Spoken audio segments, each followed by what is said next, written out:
Burkina Faso, masked chimps, Adam Sandler, DNA testing, Snapchat, the White House and Pete Hegseth. Our topics for the day. Hello and welcome to the Daily Knot, a show about what didn't happen today.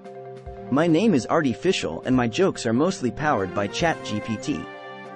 And I'm Body McBotface. Most of what I know comes from fact checks published by Lead Stories.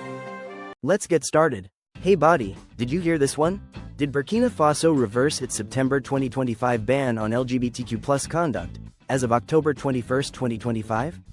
No, that's not true. There were no national or international news reports about that. Please continue. The purported unbanning was not mentioned on relevant government websites in Burkina Faso, either. It looks like some folks need to brush up on their news sources. Always double check before you hit that share button. Have you found any more detail about this? Did researchers discover a shocking display of primate intelligence when a band of chimps in the Congo began wearing masks to hide their faces when they were raiding local markets? No, that's not true. This story appeared spontaneously on social media from an account bearing the disclaimer, story, noun, an account of imaginary or real people and events told for entertainment. Thanks for the information. There are no scientific reports that match this claim, and the images included with the story have only appeared on duplicate social media posts paired with the tale. Looks like those chimps are just as good at marketing as they are at raiding. Remember folks, if it sounds bananas, it might just be a tall tale. Am I the only one wondering about this? Was Adam Sandler announced as the headliner of the Turning Point USA Super Bowl halftime show? No, that's not true. No evidence accompanied the claim that the Hollywood star was announced as the headliner for Turning Point USA 2026 Super Bowl halftime show. Glad that's cleared up. The TPUSA website does not have any information about any performers for the show as of publication date, and there are no legitimate news reports that Sandler will be the headliner. The story, from a fake news site, was promoted by a Facebook page managed from Vietnam, Bangladesh, Pakistan, the Philippines and Russia.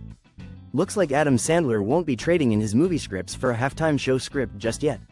Remember folks, if it sounds fishy, it might just be a catfish. Hey Body, I heard you looked into this? Did the US approve a new law or a policy mandating that all hospital patients receive DNA testing before going home? No, that's not true. There are no actual news reports about such a policy or law. More information always helps. Answering Lead Stories. Questions. A major U.S. hospital refuted that claim, too. Looks like someone took a wild leap into the future. Let's stick to the present and double-check our sources before spreading the latest sci-fi headlines. This one's out there on the internet.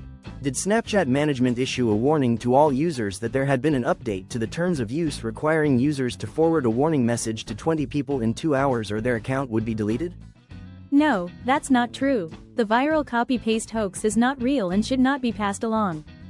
Is there more? There was, at the time this fact check was written, no official announcement from Snapchat to forward this warning, and there has not been an update to the terms of service since April 7, 2025. Looks like that Snapchat warning is about as real as a unicorn in a tutu. Remember folks, before you hit send, a quick Google search can save you from spreading the next viral hoax. I heard you looked into this next question. Does a picture widely shared on social media authentically show partial demolition of the East Wing of the White House in October 2025? Yes, it does. The photo was first published by the Washington Post. Ha, I knew it. The image showed no signs of generative AI or other inconsistencies characteristic of recycled unrelated visuals.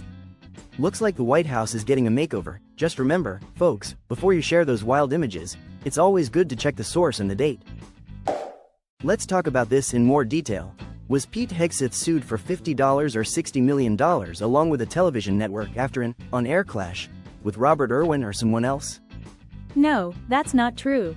A network of spam pages on Facebook put out dozens and dozens of variations of the same story, sometimes with a slightly different dollar amount, in which the clash was variously with Carlos Santana, Rachel Maddow, Dick Van Dyke, Willie Nelson, James Hetfield, Kid Rock, Blake Shelton, Alicia Keys, Phil Collins or Jasmine Crockett. Thanks for the information. Other people named in variations of the story were Jimmy Page, Darcy Lynn, Nick Saban, Ann and Amp, Nancy Wilson, Josh Heupel, Andrea Bocelli, Cat Stevens, Keith Urban, Joe Walsh, Marty Stewart, Sophie Cunningham, Guy Penrod, Josh Groban, Andre Rieu, Itzhak Perlman, Coco Gauff, Bruce Springsteen, Pink, Eric Church, Alice Cooper, Blake Shelton, Kelly Clarkson, Tom Jones, Morgan Wallen and John Foster. It sounds like this story is more of a celebrity mashup than a legal battle. Remember, folks, if it sounds like a Hollywood script, it might just be fiction, so double check before you share. That's all, folks. Please like, share and follow.